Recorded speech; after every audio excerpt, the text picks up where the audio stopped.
Sevilla, noche cerrada del 11 de noviembre de 1976. Una noche que, bueno, para muchos seguro que pasó sin más, pero para otros quedó marcada. Ya. Intentemos visualizarlo, ¿no? Sobre la ciudad, cerca del río Guadalquivir, aparece una formación como triangular de luces moviéndose en un silencio total. Un silencio que llama la atención, desde luego. Claro, porque no son luces de avión, no hay ruido de motores, nada, y se detiene sobre puntos muy concretos.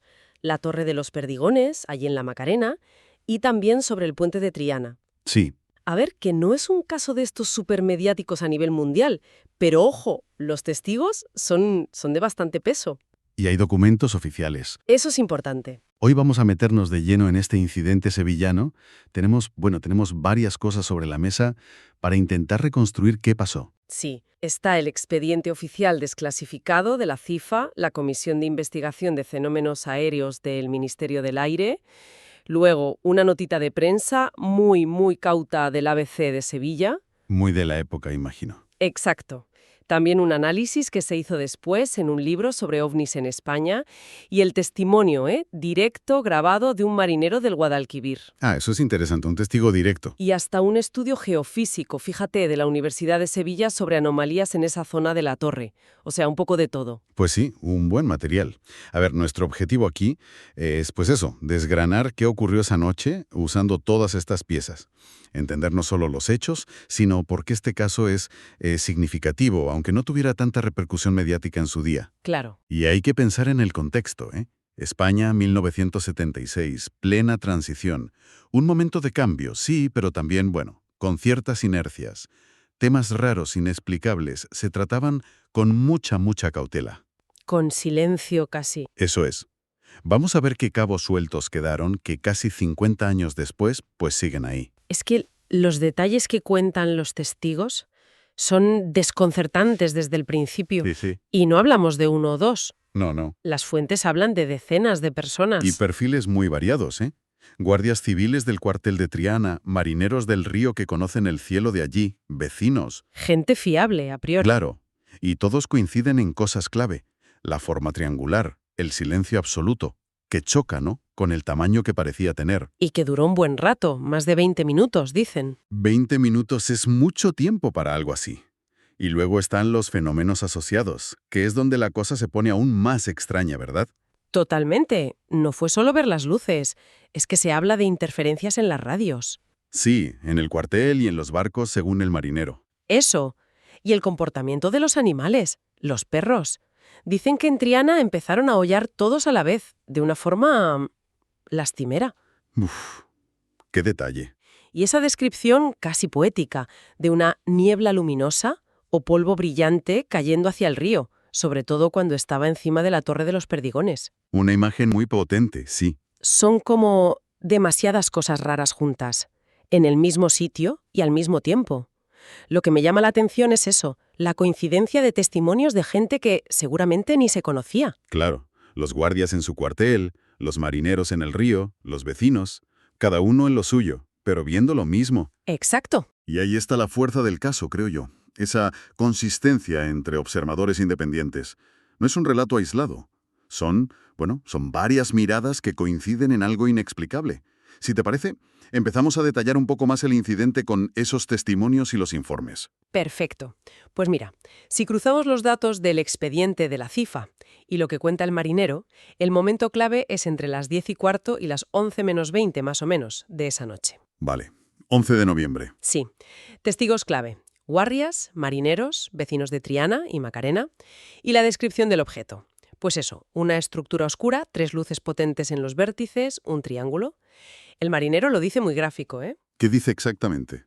Dice, no eran faros que deslumbraran, ¿sabe? Eran como 3 brasas enormes flotando en el aire, pero quietas. Brasas enormes. Qué descripción. Y el silencio. Casi todos insisten en eso, ¿verdad? Sí, es lo que más remarcan. Un trasto aparentemente grande, flotando o moviéndose, sin hacer ni pizca de ruido. Eso no encaja con nada conocido, ni de entonces ni de ahora. Nada.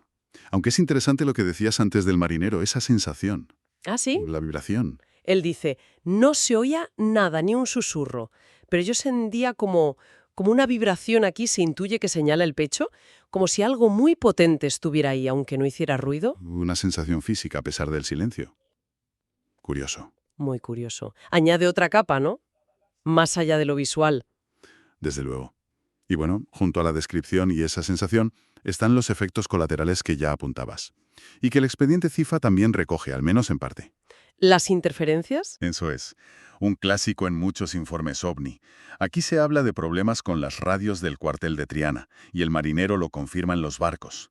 Equipos que fallan o hacen ruido blanco, justo mientras está el objeto ahí. Y lo de los perros, que también lo recogen los informes civiles que hizo la Guardia Civil. Ese momento en que todos los perros de Triana se ponen a aullar a la vez. Sí, parece un detalle menor, pero se repite en otros casos.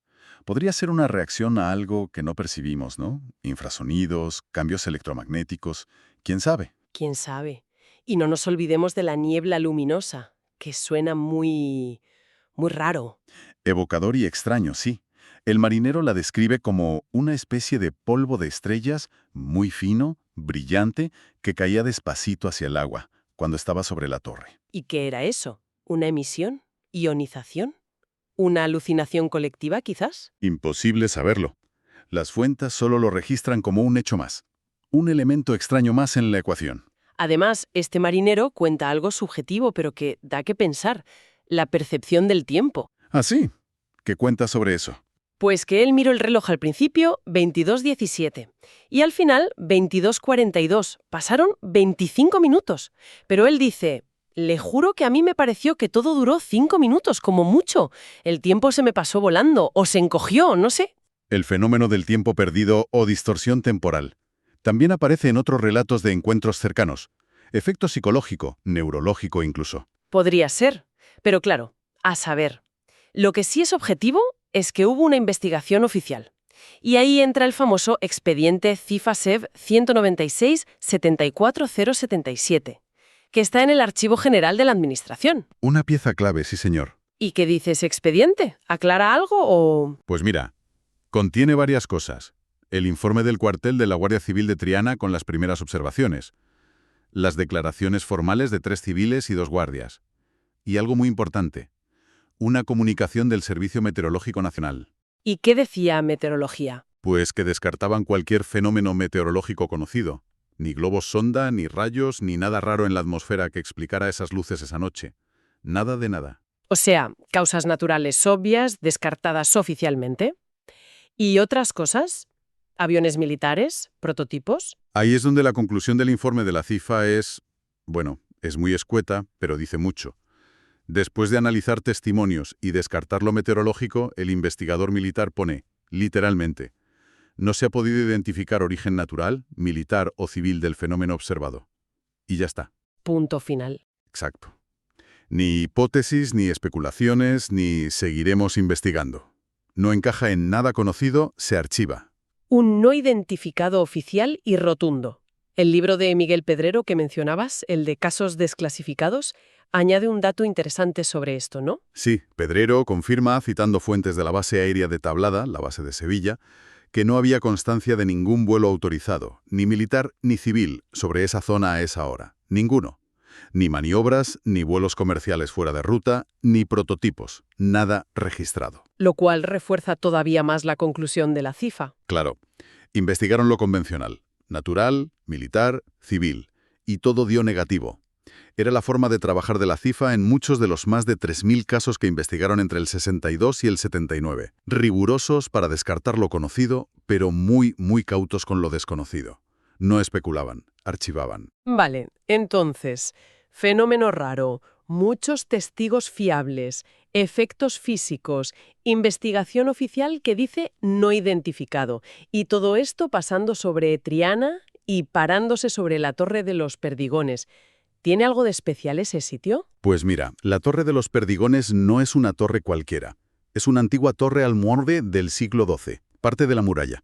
Luego, en el XIX, fue una fábrica de perdigones de plomo. Por eso el nombre. Ah, claro. Está en la Macarena, pegada al río. Tiene su historia, sí. Y la ubicación junto al río es interesante por lo de la niebla luminosa esa que caía al agua. Y todo esto en el 76. ¿Influyó la transición? Decías lo de la cautela de los medios. Yo creo que sí, bastante. La nota del ABC de Sevilla es un ejemplo perfecto. Sale 2 días después, el 13 de noviembre. Es pequeñita, en la página 7. El titular: Vecinos de Triana alertan sobre luces extrañas en el cielo nocturno. Muy descriptivo, pero sin mojarse. Exacto. Describe bien el fenómeno. Luces silenciosas en formación triangular, movimientos sin ruido, pero evita la palabra ovni o cualquier cosa que sonara alarmista. Refleja esa prudencia o autocensura de la época con estos temas. No se negaba, pero se le quitaba hierro. Tiene lógica.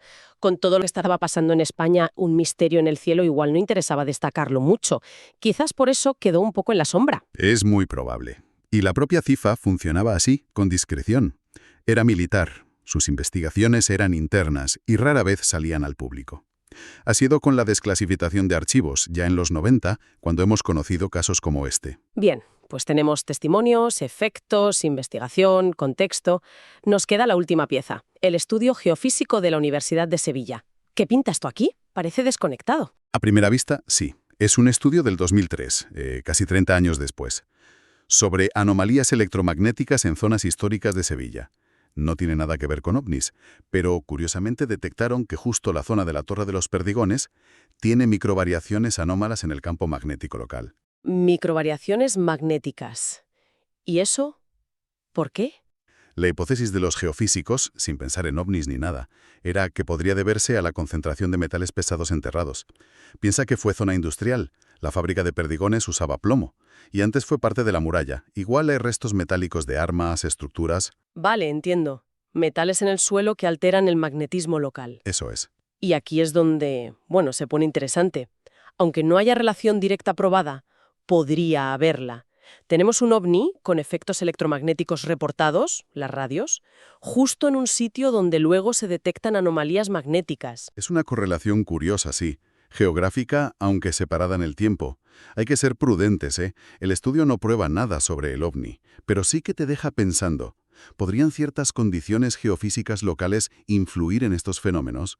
¿O en la percepción de los testigos? ¿O en los equipos? El propio estudio de 2003 decía algo de eso, ¿no? Mencionaba, como hipótesis muy general, que variaciones magnéticas fuertes podrían teóricamente afectar sistemas biológicos o electrónicos, pero vamos, era una posibilidad teórica, no una conclusión. No es una explicación, pero le añade complejidad al escenario. No era solo el cielo de Sevilla, era el cielo sobre un punto muy concreto, con historia y quizás con geofísica particular. Una coincidencia como poco. Como poco, curiosa. Exacto. Si hacemos balance de todo, el panorama es bastante nítido en lo que pasó, pero muy opaco en el por qué. Tenemos un avistamiento ovni claro en Sevilla, noviembre del 76. Visto por mucha gente fiable. Guardias, marineros, vecinos. Con descripciones muy consistentes. Triángulo, silencio, movimiento lento, parada sobre la torre. Tenemos una investigación oficial militar, la CIFA, que descarta causas conocidas. Naturales, militares, civiles. Y concluye. Fenómeno no identificado. Un reconocimiento formal de que fue algo anómalo. Y además, esos efectos secundarios tan raros. Interferencias, perros aullando, la niebla luminosa, la posible distorsión del tiempo. Detalles difíciles de explicar con soluciones convencionales, desde luego. Y flotando, sobre todo, esa posible conexión, especulativa si quieres, con la geografía y la geofísica del lugar. La torre, el río, las anomalías magnéticas. Es como si el propio lugar tuviera algo que ver, o al menos fuera parte del misterio. Claro.